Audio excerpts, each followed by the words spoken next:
Olá, professora Elaine de Geografia, aqui do curso Triale, correção ESA 2022. Aqui nós temos uma questão, a primeira, inclusive do Demétrio Magnólio, muito conceituado, sempre a banca da prova da ESA, também da SPSEC, sempre faz uso dos livros do Demétrio Magnólio. Então, em uma palestra sobre as atividades industriais na Amazônia, um grupo de militares recebeu a seguinte informação: a indústria apareceu na Amazônia sob a forma de enclaves, estabelecidos a partir de incentivos federais ou para explorar recursos minerais. A Zona Franca de Manaus, em 1967. Então, 67 já nos trouxe o seguinte ponto: já estávamos sobre o regime militar aqui no território brasileiro. Se é regime militar, a desindustrialização do território. Lembrando, que na época do regime militar, eles tinham a meta de ocupar todo o território, equilibrando também a economia do nosso país. Motivo esse do nascer da Zona Franca de Manaus.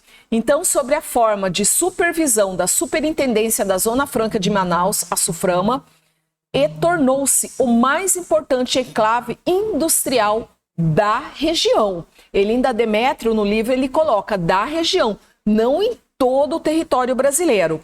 Então, a instalação da Zona Franca em Manaus teve como principal meta. Então, motivo esse, na época do regime militar, tanto a região norte quanto a região centro-oeste do Brasil, ocupai para não perder.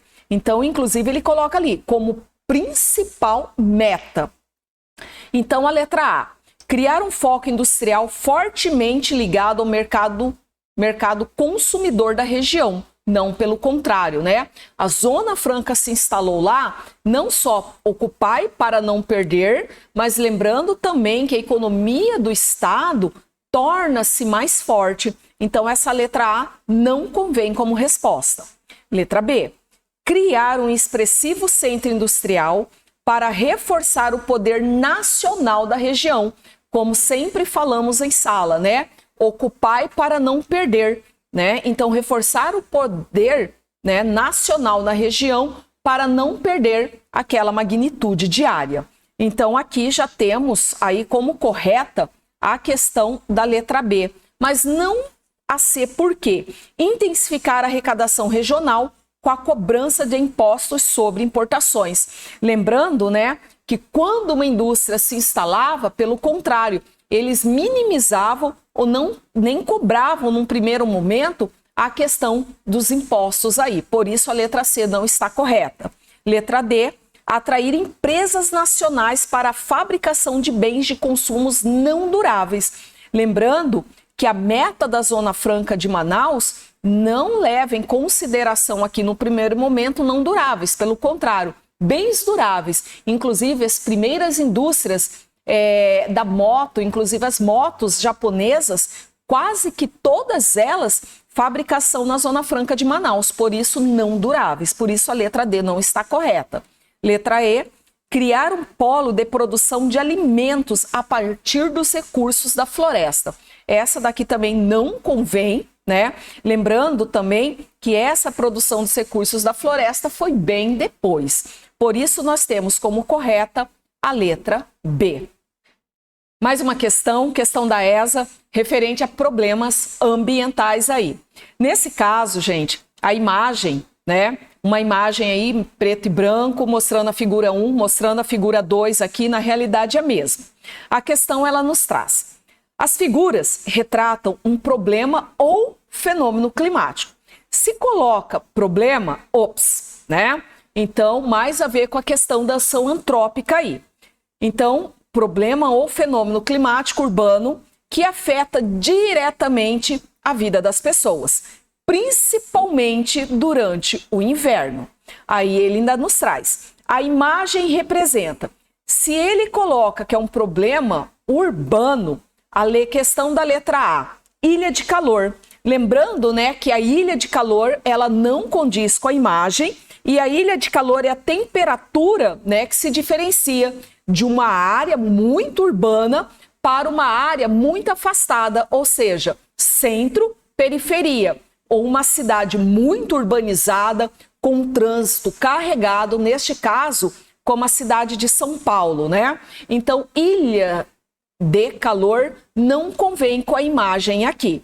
Aí a letra B traz o seguinte, estiagem. Estiagem, ela é um processo natural, principalmente dentro da nossa região, que é caracterizado pelo clima tropical continental, no qual nós temos um inverno com um longo processo de estiagem, porém não convém com a imagem. Abóboda atmosférica. Abóboda aí seria poeira, né? Causada pela poluição atmosférica. Neste caso aí ele não traz nenhuma das imagens traz essa poeira causada pela poluição atmosférica. Já a letra D, chuva de convecção. Lembrando que a chuva, ela é um processo natural, devido ali à subida do ar quente e à descida do ar frio. Aqui nós não vemos a questão chuva. Já a letra E é a inversão térmica, né? Que é o que a imagem nos traz, que é essa retenção de ar frio próximo à superfície das cidades, evitando que os poluentes se dissipem para a atmosfera. Então fica aquela temperatura mais gelada para a superfície, nós olhamos, né, para a atmosfera, fica com o ar mais cinzento aí. Então essa imagem, que inclusive eu até na sala comentei que eu já havia ocupado em prova, tá? Ela convém aqui com a resposta da letra E, inversão térmica. Olá, pessoal. Essa questão foi aquela, não zerar, né? Então ele coloca aqui, o relevo não é estático, né? Lembrando que não só o relevo, no caso todo o nosso espaço geográfico aqui, mas ele é dinâmico, não para, tanto as forças internas quanto as externas. O modelado da crosta sofre contínua transformação. Esse fluxo pode ser muito lento e quase sempre nossos sentidos são incapazes de captá-lo. Lembrando que a todo momento, né, as placas, por exemplo, elas são incessantes, elas não param. As transformações morfológicas são provocadas por dois tipos de forças. Os agentes internos, aqueles, né, que estão no interior do nosso planeta ou modeladores, e os agentes externos, né, os esculpidores, aqueles também que a todo momento podemos ver e até mesmo sentir. Podemos citar como exemplo de agente externo, nesse caso aqui, o que ele pede? Somente os agentes externos. Nessa questão, se você sabe diferenciar os externos, que eu costumo dizer, aquele que podemos ver e até mesmo sentir, como o caso da temperatura, uma chuva que cai, e os agentes internos, essa você mata no ato. Neste caso, ele está pedindo os agentes externos aí. Letra A, abalos sísmicos. Lembrando que os abalos sísmicos se dão no interior do nosso planeta, devido ao movimento das placas tectônicas aqui. Tectonismo. O tectonismo nada mais que as placas tectônicas aí. Aí ele coloca os terremotos. Apesar que o terremoto eu sinto na superfície, mas a origem dela está ligado ao interior do nosso planeta. Aí a letra E, o vulcanismo. Apesar de eu ver o vulcão na superfície, mas a lava, por exemplo, ela é originada no interno. Portanto, essa aqui cabe ali a questão do intemperismo. Lembrando também que o intemperismo eu posso ter o intemperismo físico, químico e o biológico. Aqui eu poderia até colocar a questão da erosão, porque se é um agente modelador externo, tanto o intemperismo como a erosão convém como resposta. Olá, pessoal! Mais uma questão aqui do Demétrio Magnoli. Então ele coloca: em uma pesquisa sobre o aproveitamento econômico dos recursos naturais e as questões ambientais, um grupo de alunos da Escola de Sargentos das Armas levantou as seguintes informações, e do livro do Demétrio. No panorama global, o Brasil se distingue pela participação muito elevada das fontes renováveis. Olha lá, renováveis. Lembrando que aqui no nosso território nós utilizamos muito, tá? Na estrutura de oferta de energia. No Brasil, as fontes renováveis representam perto de 45% do consumo total, resultantes de uma combinação de fatores naturais favoráveis e de políticas energéticas orientadas para fazer uso eficiente dessas vantagens. Tá? Aí a banca pede. A privilegiada posição brasileira descrita nas informações do texto é fruto do peso excepcional das seguintes fontes. Lembrando que posição privilegiada, aquela questão das zonas, né, térmicas da Terra. Das cinco regiões do IBGE, pelo menos 4, exceto a sul, faz parte da zona tropical, tá? Então, o que nós temos aqui? Ele pede ali, ó. Então, a privilegiada posição dentro das fontes de energias renováveis. Essa fácil por eliminação. Por exemplo, a letra E aqui ele coloca gás natural.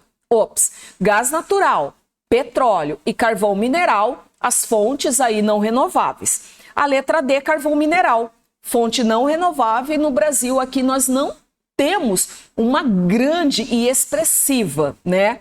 Lembrando que o carvão mineral aqui no Brasil pautada no sul, fora que carvão mineral, né, de melhor qualidade, países de clima temperado.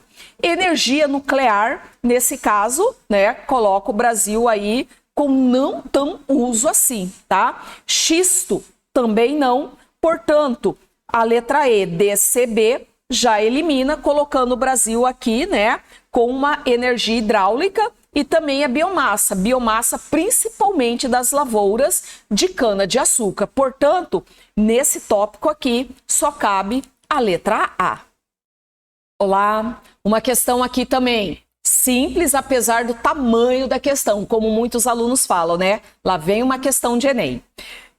O 3º Sargento Carlos, servindo no 1º Batalhão de Engenharia de Construção, foi destacado para montar um acampamento em uma localidade no interior do estado do Ceará, onde o batalhão irá construir um açude para o abastecimento de água para a população. Então já vemos aqui um clima, né, tropical semiárido, uma vegetação caatinga. Ao coletar informações sobre a localidade, o Sargento Carlos anotou a seguinte observação: o tipo de agricultura que prevalece na localidade é voltado para as necessidades imediatas de consumo. Então, já temos aqui uma agricultura que não está pautada à exportação. Então, imediatas de consumo alimentar dos próprios agricultores e do seu dependente. Por falta de assistência técnica e de recursos, ao perceber o esgotamento do solo em uma área cultivada, a família desmata uma área próxima e pratica a queimada, né? Muito comum no interior do território brasileiro, principalmente em áreas de pequeno tamanho, para acelerar o plantio, dando início à degradação de uma nova área, que será brevemente abandonada. Lembrando também, gente, que essa prática de ocupar uma área, levar o solo à estagnação, abandonava e ia para outra área. Isso hoje é muito difícil. Porém, a banca, ela coloca aqui, ó, o tipo de agricultura observado pelo militar caracteriza-se como, a letra A aqui, agricultura patronal intensiva. Letra B, agricultura patronal extensiva. Aonde está a diferença aqui? Lembrando que a intensiva é uma alta produção, só que por unidade de terra, né? Já a extensiva vem de um grande latifúndio, grandes propriedades. Só que o texto, ele coloca aqui, ó, necessidades imediatas, esgotamento do solo, desmatamento e o abandono. Portanto, tanto a letra A quanto a letra B não se encaixa, já que é uma alta demanda e não é uma produção imediata. A letra D, ele coloca agricultura de jardinagem, que cabe mais aos países do sul da Ásia, principalmente após as chuvas de monções, onde se planta o arroz. E a letra E, o plantation, né? Lembrando que o plantation ele foi implantado em locais como aqui dentro da América, mais na América Latina, territórios africanos, territórios asiáticos aí, tá? Nesse caso, nem plantation nós utilizamos mais como termo. Por isso, cabe somente aqui agricultura itinerante. Itinerante, né? Uma prática que foi, não que não seja ainda utilizada no Brasil, mas hoje em pequeno número, tá? Principalmente no interior. Como se coloca aqui que há um consumo imediato, o desmatamento, né? A queimada e o abandono, cabe aqui a agricultura itinerante. Olá, pessoal. Uma questão fuso horário, território brasileiro. Lembrando sempre, Brasil, hoje, 4 fuso horário, né? Quatro fusos aí. Todos os fusos atrasados em relação ao fuso principal. Então, um pelotão da Brigada Paraquedista realizará um salto na cidade de Rio Branco, capital do Acre. Olha aí, o 4º fuso do Brasil, em comemoração aos 119 anos de incorporação daquele estado ao território nacional. O avião conduzindo o pelotão partiu do Rio de Janeiro às 8 horas da manhã no horário de Brasília. Rio de Janeiro e Brasília no mesmo fuso. E após 2 horas e meia de voo, fez uma escala de 2 horas em Brasília para abastecimento e manutenção. Considerando-se que o fuso horário brasileiro, que o tempo de voo de Brasília até o ponto em que ocorrerá o salto é de mais, de 3 horas e meia, a que horas estará previsto o salto do pelotão no horário local da cidade de Rio Branco? Então, vamos construir a questão. Então, nós estamos saindo do Rio de Janeiro. Então, estamos saindo do Rio de Janeiro às 8 horas, certo? 8 horas. Vou até Brasília, tá? Aonde eu paro para manutenção, aqui, ó, 2 horas e meia. Então, eu vou parar aqui em Brasília, tá? Mais 2 horas e meia. Lembrando que nesse ponto aqui eu somo. Então, eu tenho 10 horas e 30, tá? E fez uma escala de 2 horas aí. Então, eu acabei fazendo uma outra escala de 2 horas. Nesse caso aqui, às 12 horas, certo? Considerando-se o fuso horário brasileiro, que o tempo até o ponto em que ocorrerá o salto é de 3 horas e meia, então eu coloco aqui, somando 3 horas e meia. Então, eu tenho aqui, certo? Aqui eu tenho 3, 6, 16 horas aí. A que horas estará previsto o salto do pelotão no horário local da cidade de Rio Branco? Então, uma coisa que nós não podemos esquecer, porque se nós olharmos, deu 16 horas. Olha a opção da letra A. Mas eu não posso esquecer, eu vou tentar montar aqui para vocês, mais ou menos, lembrando que o primeiro fuso horário do Brasil, 2 horas atrasados em relação ao fuso principal, são as ilhas do Oceano Atlântico, como Fernando de Noronha. O segundo fuso, nesse caso eu tenho a hora oficial do Brasil, que é a cidade de Brasília, Rio de Janeiro, né, Sudeste, Sul ali. O terceiro fuso do Brasil, inclusive nós aqui no Mato Grosso do Sul, Campo Grande, né? E o quarto fuso, eu tenho o fuso horário do Acre e o único estado do Brasil que tem 2 fusos, que nesse caso, o estado do Amazonas. Então, eu tenho que converter, tá? Então, aqui eu estou caminhando, no caso do Acre para Rio de Janeiro, menos 2 horas. Nesse caso aqui, eu tenho 14 horas. Se eu olhar, né, se eu não fizer essa conversão, lembrar, né, de eu retornar o meu horário, eu vou direto para a letra A, acaba errando.